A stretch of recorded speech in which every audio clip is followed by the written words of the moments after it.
Hello and welcome everyone to another episode of the World Vegan News, where we bring you the newest news from all of the world vegan news outlets so that you can feel informed. Starting with our first story of the night, Simon Cowell is turning 60 this year and has decided to go vegan, stating that he has found it surprisingly easy to change his diet. 99% of US farmed animals live on factory farms, a new study says, whereas 75% of US adults believe they usually buy humane products. Vegans say that farmers don't care about their animals, but I love my herd. Really? Yeah, I take really good care of them. I give them a good place to live. I give them food, water, slit their throats. Wait, what was that last bit?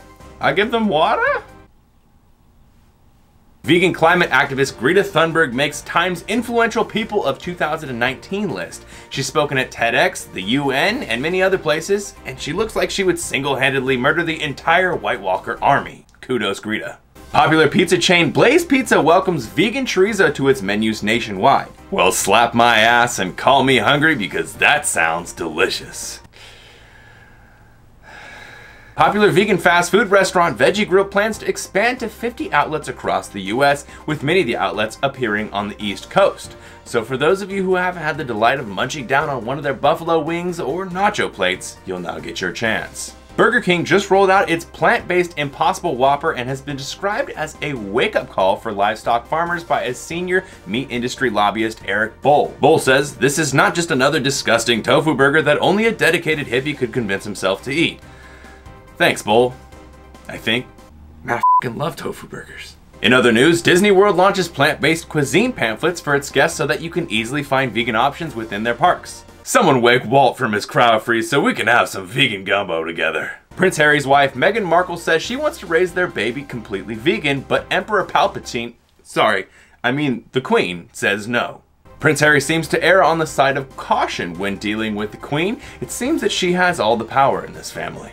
I am the Senate. In an amazing turn of events, wildlife poaching in a South African game reserve has reduced by 96% after the introduction of tracking technology for poachers. Launched by Dimension Data and Cisco, Connected Conservation uses a combination of sensors, biometrics, CCTV, and Wi-Fi to detect unusual activity. The collected data allows park rangers to track poachers early on. Soon, PETA will have robot rhinos that shoot back at illegal poachers and grind their noses for boner pills.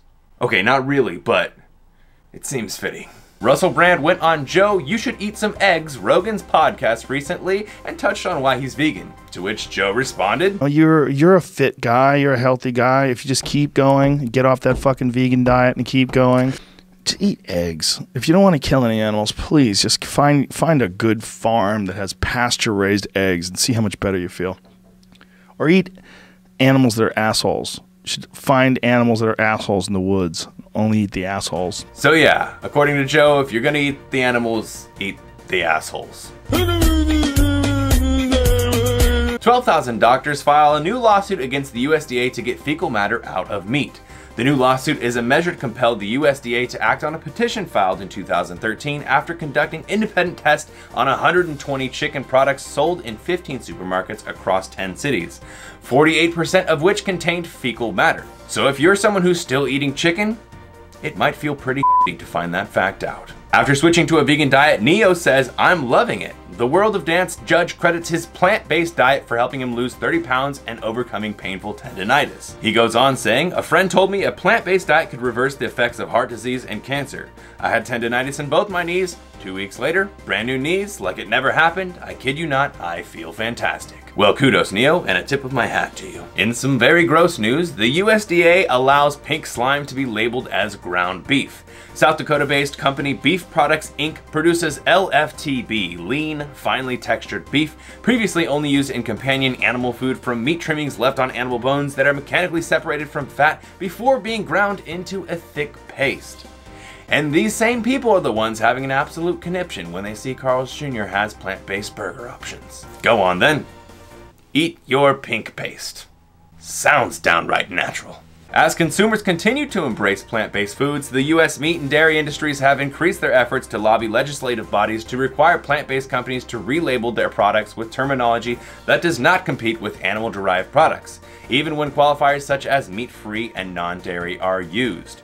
A study of 1,000 people showed that 3 out of 4 people were in favor of labeling vegan meats with terms such as burger, sausage, etc. But I can just feel the meat industry quivering, thinking of losing any of that precious money due to competition. A free market only sounds fair when you're winning, doesn't it? In other news, Volkswagen is going to be using vegan apple leather in their new electric SUV, and H&M uses pineapple leather in a new jacket. These new moves to plant-based leathers are due to consumer demand, but are also downright ethical, and really, if you can't tell the difference, who can argue with it? Even though you know people are going to argue with it and be completely butthurt. Why can't I wrap that cow's tanned ass around my body? And in another piece of news that I have to present with absolute full respect, Nipsey Hussle's mother urges 20,000 people to go vegan at his memorial service.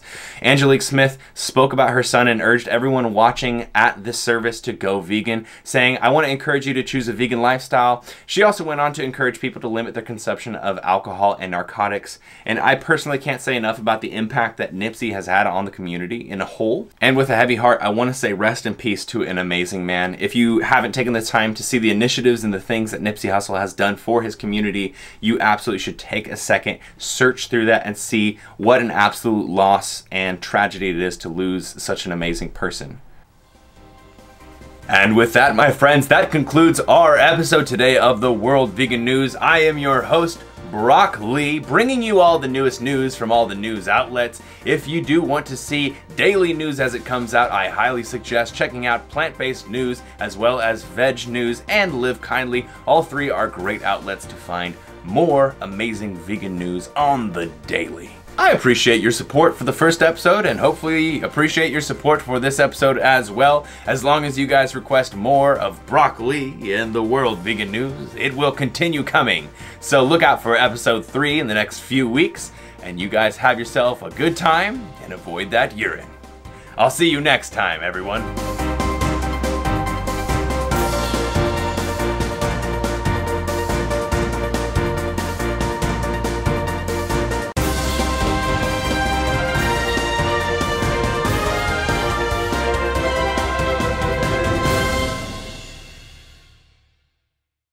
I hope you guys enjoyed my World Vegan News episode 2. Make sure you show support and love for Brock Lee down in the comments below if you want to see more of this. And also, the reason that I titled this video, "You Should Eat Eggs If You're Vegan," is because Joe Rogan literally would just not stop pounding on that point with Russell Brand. And you could tell Russell Brand was just being super diplomatic about it. But he was like, yeah, I'm not hearing what you're saying. And as you guys know, you shouldn't eat eggs as a vegan. You shouldn't eat eggs as anybody because it's incredibly bad for your health. There's tons of studies that back this one up. But also, I wanted to address the fact that I have chickens. So a lot of you have seen my chickens in my full day eatings. I get a lot of comments where people are like, why do you have chickens if you're vegan? So I wanted to just kind of address it once and for all. About, I'd say like 4 or 5 years ago, we started getting them because where I live in San Diego, it's a pretty densely populated city. But if you drive about 20 minutes, 30 minutes out, we have a lot of like farm kind of area. We have like a lot of like outstretched land where people have livestock. So they have like chickens, pigs, and some people have like cows and stuff like that. And so when people will move away from their place or they'll tear down their area and like rebuild, they'll often put on Craigslist and say, hey, I'm selling my chickens, selling my pigs or whatever. And if people don't buy them, then generally they'll just slaughter those animals. And so we noticed that, and we decided we would just start taking those chickens in whenever we saw that, so that they wouldn't be, you know, taken by somebody who was going to like farm them or, you know, killed. And so we have now, I think, 8 chickens, and they do lay eggs. And so that's the next question people always ask is, what do you do with the eggs?